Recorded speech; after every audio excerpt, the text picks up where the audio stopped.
Привет-привет! Меня зовут Людмила и с вами Таро в потоке. Наш сегодняшний разбор называется так.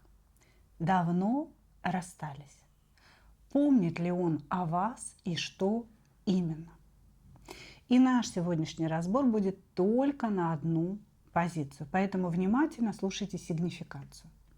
А сигнифицировать я буду, конечно, мужчину. Да, какой он? Может быть, что между вами было? Как складывались ваши отношения? Ну, а дальше мы с вами посмотрим, собственно, помнит, не помнит, о чем думает, о чем не думает, сожалеет ли о каких-то своих поступках, хотел бы изменить то свое поведение или наоборот, вот, случилось и слава богу, да? Ну, то есть, собственно, немножечко разберемся в прошлом и в прошлых ситуациях.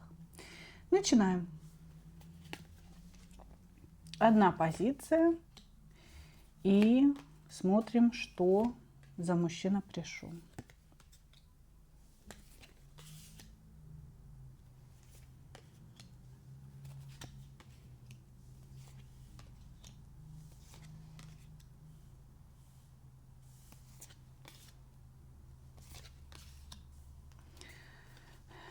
Вы знаете,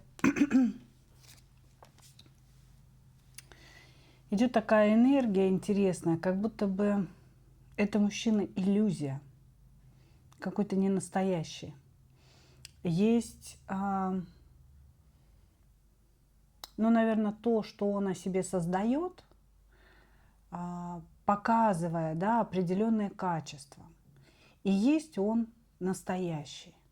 Создает, я имею в виду, в вашей голове, в вашем представлении о нем.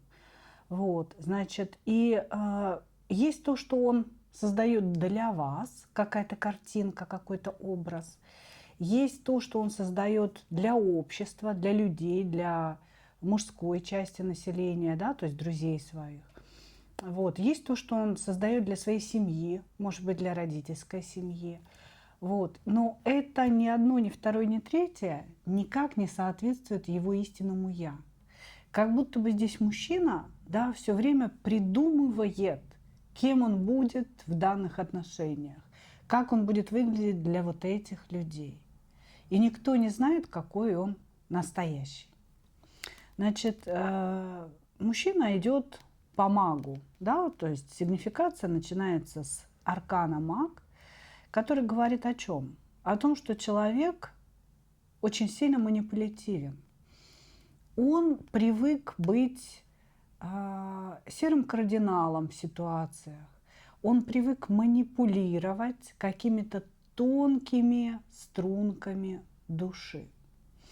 И поэтому сначала он проникает. Он проникает, если мы берем, допустим, вас и его, сначала он пытался проникнуть внутрь вас. Сначала он изучал, а что же вам не хватает, да? Давно не было мужчины, давно не было поклонения, давно не было секса, давно не было какого-то понимания, тепла. Вот то, чего вам не хватало, сначала человек изучил, а потом он начал вам это давать для того, чтобы вы как-то на него подзалипли. И у вас, я думаю, всегда было ощущение чего-то ненастоящего. Вот понимаете, как будто бы он весь такой прекрасный, замечательный, да, и вы видите вот эту прекрасную картинку. Но где-то внутри было осознание того, что это картинка, что это не человек, да, что он что-то допридумывает, надевает какую-то маску перед вами. Значит, мужчина, который манипулирует, вот смотрите, вашими чувствами, приводя вас к какому-то ограничению. Этот человек считает, что если женщина входит в его пространство, она становится его собственностью. И он имеет право ее ограничить. То есть запретить ей встречаться с подругами, запретить ей, даже не то чтобы запретить, знаете, а создать какие-то ситуации, когда она поругается с этими подругами, создать ситуации, когда она поругается с родственниками. Для чего?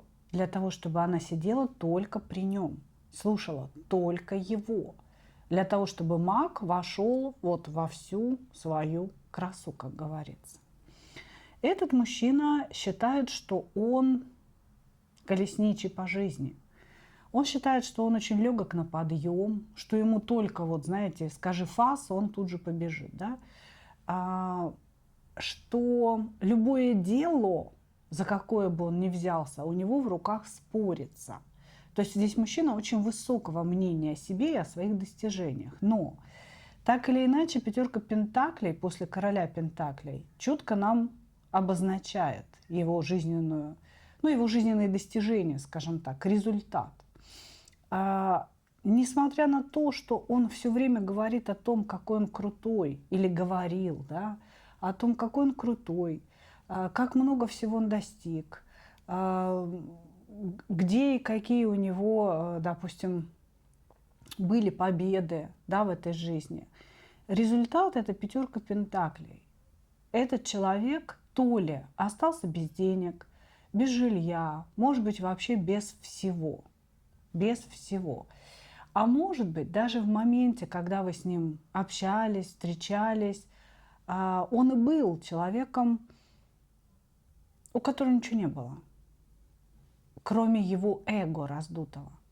То есть не было квартиры, не было там работы какой-то хорошей, постоянной, а было только эго и рассказы о том, каким он был когда-то. Знаете, с позиции, ну это сейчас у меня нет квартиры, а когда-то же у меня была, я заработал и оставил жене, да, это сейчас у меня ничего нет, а когда-то же я вот миллионами воротил. То есть вот здесь постоянно наслаивается такая вот ложь-иллюзия на реальность, которую видно невооруженным глазом. Но мы же девочки, да, мы девочки такие девочки. Мы хотим верить в иллюзию, мы хотим верить в то, что нам говорят, и не хотим замечать то, что есть на самом деле. Значит, этот мужчина как будто бы умеет притворяться разными типажами для женщины. Понимаете? То есть я не знаю, какой он на самом деле, потому что на самом деле нам показывают перевернутого отшельника. Человека, который потерял себя, человека, у которого внутри глобальная дыра, и он, по сути, даже сам не знает, какой он. Он сам не знает, какой он. Но для каждой своей женщины он как будто бы надевает новую личину. Вот, допустим, для вас он надевал личину кубкового короля, мягкого, подстраивающегося человека, очень гармоничного человека, с которым будет спокойно, хорошо. Ты вот только выбери меня, да, и я создам для тебя вот это прекрасное существование, гармоничное. Как будто бы, знаете, человек обещания, все время что-то обещал. Вот, значит, для кого-то еще, ну и для вас тоже он создавал видимости жезлового тоже короля. То есть он кому-то показывает себя очень страстным человеком, таким, знаете, который вообще в бой сразу же понесется, человеком, который является достигатором, он постоянно в бизнесе, он постоянно что-то делает, он постоянно приносит этого мамонта. Для кого-то он строил из себя пентаклевого короля. Типа, я человек очень стабильный, я за семью, я за финансовые сбережения и так далее. Да, я не люблю тратить, я люблю, чтобы вот все было в семье. Как будто бы он постоянно надевает новую личину и показывает эту личину женщинам. У этого мужчины было много женщин. И, может быть, даже много жен. Именно жен или сожительниц, с которыми он жил долгое время. Для каждой из них он играл определенную роль. Но невозможно играть роль очень долго. Понимаете, да, что проходит какое-то время, заканчиваются силы, маска спадает, и человек предстает в своем истинном свете. А вот здесь нам показывают его истинный свет. И первое, у него есть какие-то девиации в сексуальном поведении. То есть у него есть проблемы в сексуальной сфере, и для того, чтобы этот аппарат мужской работал качественно, ему нужна дополнительная стимуляция.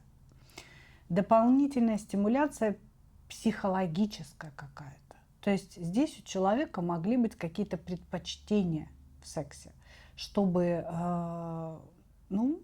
возбуждаться, да, и чтобы все получалось. Далее, что еще о нем говорят? Безумное желание быть богатым за чужой счет. То есть шут-дурак, перевернутая десятка пентаклей. Я не умею зарабатывать деньги, но я хочу быть богатым. Если понадобится украсть эти деньги, я украду. Если понадобится за это убить, я убью. Понимаете, да? То есть как бы здесь идет абсолютное какое-то, знаете, попирание нравственных норм, морали ради того, чтобы однажды стать богатым. Вот он никогда не был богатым человеком и даже состоятельным человеком. У него какая-то золотая мечта стать богатым, но он понимает, что он никогда не заработает. Соответственно, чего? Надо забрать у тех, у кого есть, тем или иным путем. Это очень странно на самом деле. То есть здесь, вообще то, что происходит с этим мужчиной, очень как-то, знаете, уже вот похоже на какую-то психу. Вот, потому что здесь постоянно какая-то смена ролей, смена ипостасей и внутренняя зависть к людям, агрессия на то, что кто-то живет лучше, чем он, и желание забрать у состоявшихся, у богатых людей что-то, что есть у них. Вот очень странно. Сам в перевернутом отшельнике, в очень деструктивном отшельнике, когда человек понимает, что он изгой в этом мире, но изгой не потому, что он какой-то уникальный и обладает уникальным талантом, а изгой, потому что он ненавидит этот мир. Он не может найти своих. Он не может найти свою стаю. Его не принимают, его не любят. Люди стараются отказаться от общения с ним как можно быстрее. Он им неприятен. Он в очень деструктивном отшельнике находится. Так, в отношениях с вами, здесь было обесценивание. Здесь, значит, сначала мужчина вас возвеличил, дал вам вот это вот ощущение собственной уникальности, дал вам ощущение, что вы ему очень сильно нужны, а потом наступил период игнорирования, холода и каких-то требований с его стороны. Ты мне должна, может быть, ложных обвинений в измене, да, потому что здесь тоже какая-то зацикленность. Вот эта вот зацикленность на сексуальном моменте, она проявляется по-разному. Вот. И здесь могли быть обвинения в измене, здесь могло быть обесценивание ваших каких-то трудов, да, то есть вашей жизни, ваших мыслей. Человек пытался по магу продавить вас, да, сделать себя главным человеком. Хорошо. Вспоминает ли? И что именно?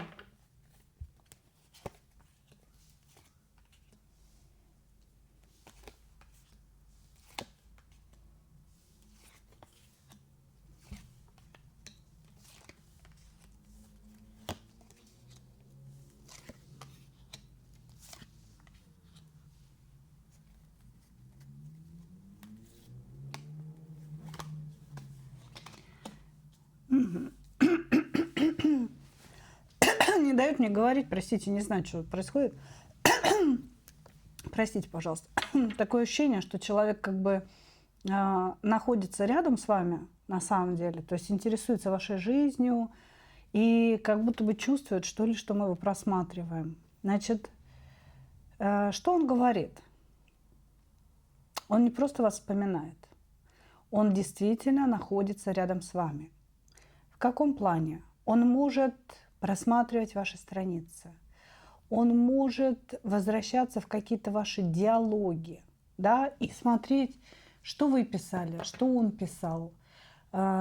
Постоянно это все штудировать, постоянно это все анализировать. Неважно, сколько времени назад вы расстались, это могут быть годы вообще. Вот такое ощущение, что человек помнит все, как вчера. Значит, он не собирается как-либо проявляться или действовать в вашу сторону, но он все время находится в вашем пространстве, в вашем поле видимости. Этот человек считает вас, первое, ведьмой, женщиной, которая очень тонко чувствует пространство и слышит его мысли. Ему кажется, что все время, что вы не общаетесь, вы общаетесь в ментале, в голове. Смотрите, все, простите, кошмар, просто закрывает меня, это вообще ужас. Может быть, сам занимается чем-то таким, типа магии. Вот, значит, он говорит о том, что вы слышите его через расстояние, что вы с ним общаетесь, и он очень часто советуется с вами, и очень часто вам что-то сам говорит. И он уверен, что вы обладаете какой-то волшебной ведьминской энергией, да, которая вас как будто бы навеки скрепила. Что между вами есть какой-то такой вселенский клей, который приклеил вас друг к другу. И все, и вы теперь друг от друга никуда, никогда не денетесь, он говорит. Вот. Значит, что он еще думает? Он думает о том, что он был недостаточно убедителен, когда вы общались. Смотрите, что творится с моим голосом. Это вообще. Когда вы общались, этот человек пытался вас завоевать, пытался что-то сделать для вас, вот, но сейчас он думает, этого было недостаточно, надо было додавить ситуацию, надо было эту ситуацию довести до ума. Как будто бы был какой-то момент, что он упустил вас из рук. Понимаете, то есть вот все шло, он расслабился, подумал, что все идет по плану, что переживать, как бы она в моих руках. А оказалось, что вы не в его руках, и он упустил момент, когда вы просто вот слились. Вот. Значит, о чем он еще говорит? Он говорит о том, что рядом с вами есть пентаклевый король. Может быть, вы были замужем, когда вы встретились, а может быть, вы сейчас вышли замуж, после того, как вы расстались. И он знает об этом пентаклевом короле. Особенно, вот представьте, если вы вышли замуж уже после того, как расстались с ним. Ну, какое ему дело, да, по идее? А ему дело есть. Он контролирует вашу жизнь на расстоянии. Он знает о вашем пентаклевом короле. Он знает о том, что... Или надеется, то есть скорее можно сказать, да, что у вас с этим пентаклевым королем не все так гладко. Если вы были замужем тогда, когда познакомились с этим человеком, возможно, вы ему рассказывали о том, что вас что-то не устраивает в вашем муже. И он сделал выводы, что вы не очень счастливы, да, и поэтому вот так вот все произошло, да, обратили на него внимание. Вот. Если же вы вышли замуж после этого, и он за вашей парой наблюдает как бы со стороны, он делает собственные выводы, что вы несчастливы в браке. Понимаете, что вы несчастливы с этим человеком. Может быть, здесь идет в дело гордыня, да, то есть его гордыня и самомнение настолько высоки, что, ну как это, да, если она не со мной, значит, она априори несчастлива. Разве она может быть счастлива не со мной? Вот. Значит, о чем он еще думает вот в вашу сторону? О том, что у вас была бы прекрасная семья по 10 кубков, с детьми, с счастьем, что все это было бы шикарным и замечательным, если бы вы не усложнили процесс. То есть здесь мужчина обвиняет вас в неком усложнении, типа вы должны были более легко на что-то смотреть. Может быть, имеется в виду какие-то его измены, может быть, то, что он не хотел деньги зарабатывать, ленился. Не знаю, но вот что-то, что он из себя представлял, да, вы должны были воспринимать вот таким, какое оно есть. И относиться к этому более легко, с его точки зрения. С его точки зрения. Вот. Более легко и лайтово. И тогда жили бы вы как голуби. То есть все бы у вас было чика-пука. Вот. Значит, также этот человек наблюдает за тем, как у вас все хорошо. Понимаете? То есть как бы он где-то за вами смотрит и видит, что вы, скорее всего, расцвели. Что вы живете счастливо. Может быть, ездите отдыхать. Может быть, выставляете фотографии со своим супругом, со своими детками. Да? И он на это все смотрит. И вот знаете, как кинофильм он это все наблюдает.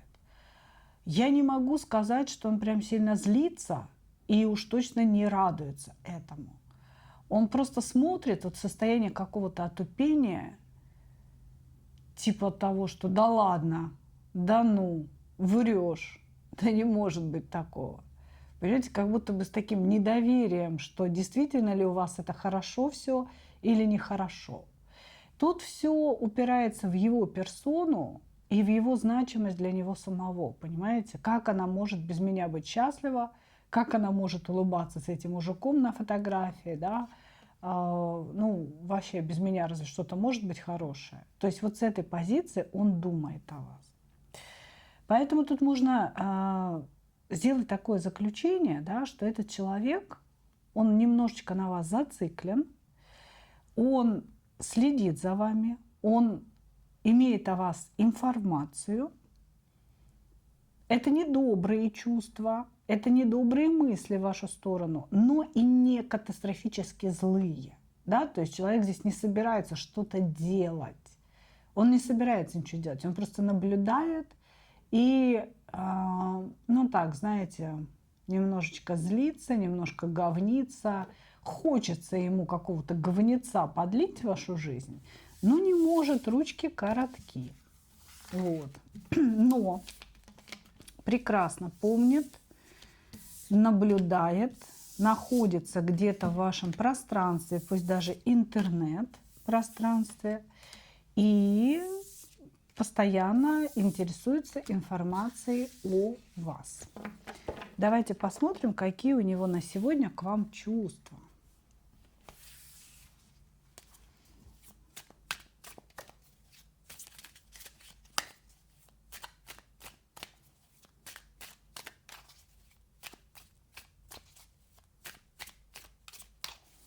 Какие у него на сегодня к вам чувства?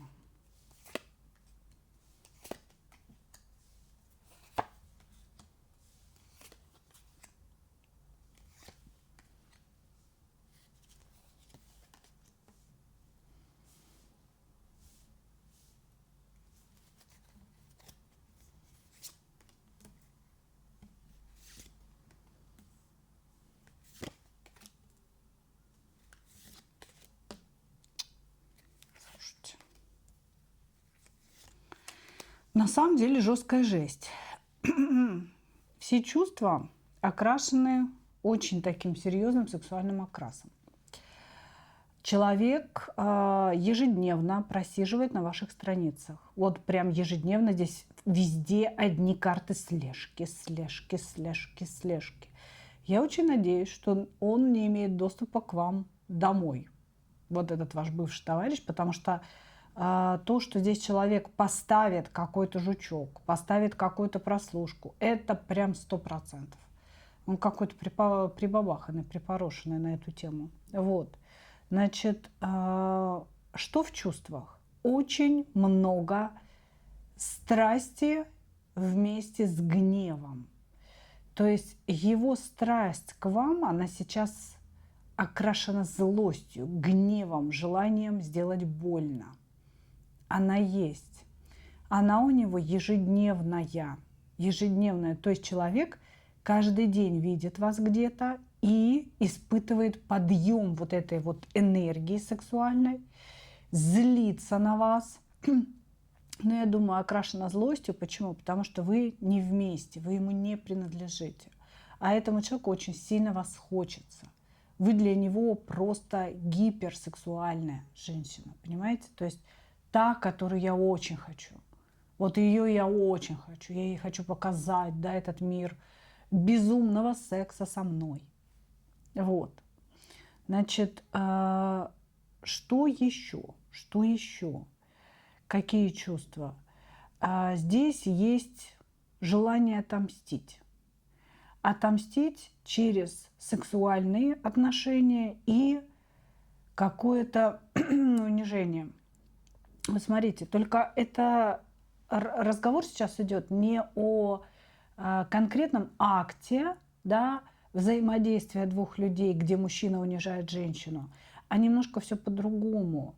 То есть он хотел бы вернуть вас в отношения, близкие сексуальные отношения, а после этого как-то очень жестко вас бросить, показав вам вашу незначительность. Типа того, что ты тут звезду возомнила о себе, да, как бы, посмотри, как я тебя бросил, дурочка, да, вот что-то такое здесь он хочет сделать. Почему? У него какое-то жуткое ощущение, что он очень маленький рядом с вами. Маленький, не допрыгнуть, не дотянуться, не получается никак. Она выросла, она стала крутой, она расправила крылья свои, понимаете? А он вот как будто бы прыгает, прыгает, прыгает, прыгает, да, но никак. Ну никак вообще. И вот это вызывает колоссальную злость и разрушение его собственной личности.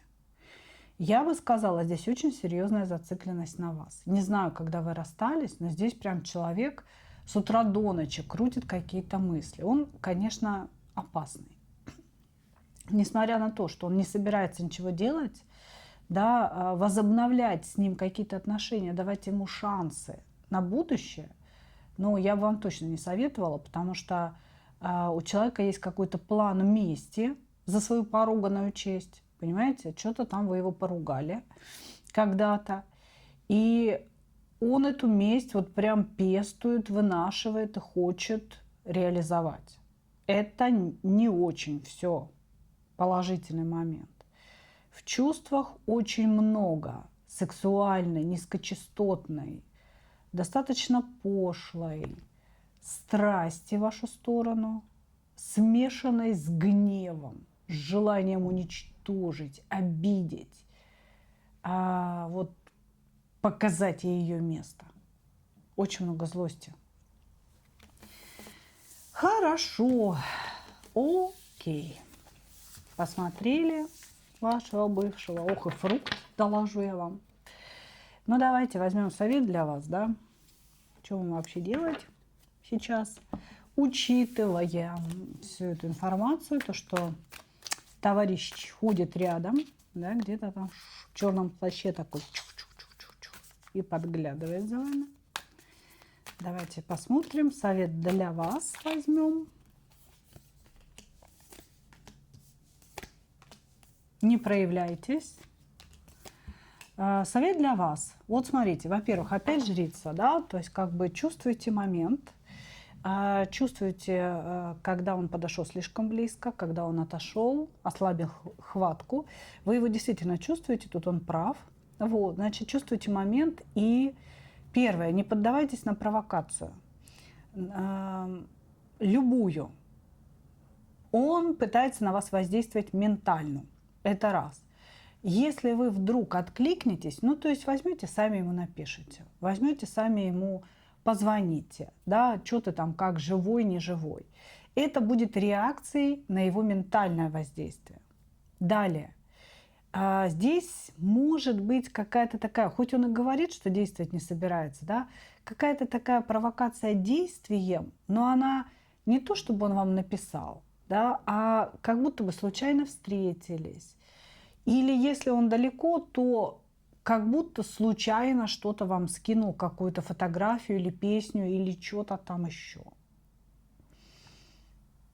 Вот. Значит, вот такая провокация действием тоже должна полностью утонуть в тишине. Но я бы советовала вам даже не читать это сообщение, не брать трубку, да, это если разговор не о встрече внезапной, а вот именно о таком взаимодействии. Здесь действие человека должно утонуть в тишине полностью. Его для вас не существует. Он, конечно, перебесится в этот момент, но тем не менее может успокоиться, потому что вот он меня прям очень беспокоит. У него очень много активной жезловой энергии, которая готова вырваться в вашу сторону, но для вас это не будет хорошо. И вы это сами знаете по жрице, понимаете? Значит, совет для вас: не ведитесь на провокацию. Случайная встреча, поздоровались, прошли мимо, а то лучше и не поздоровались. Мальчик, я тебя не знаю, да, как бы это было давно неправда. Вот. Ну или там поздоровались и прошли.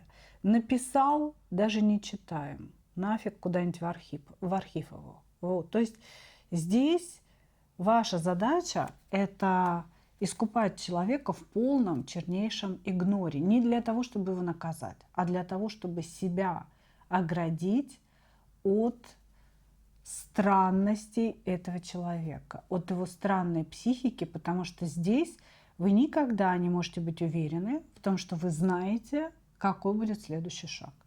Человек очень своеобразный, возможно, и не очень здоровый. Вот. Поэтому здесь нужно поберечь себя, даже если есть это притяжение к нему, какое-то нереальное, думаете, до сих пор вспоминаете, да, здесь нужно себя держать в руках и понимать, что это притяжение не случайно сформировалось, что это он вас долбит, он вам звоночки всякие посылает. Ну вот как-то так, мои дорогие. Вот такой получился сегодня наш разбор. Благодарю вас за ваше внимание.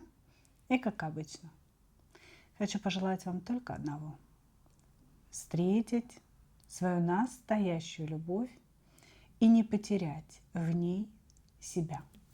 Ну а мы увидимся с вами в следующих видео. Пока-пока.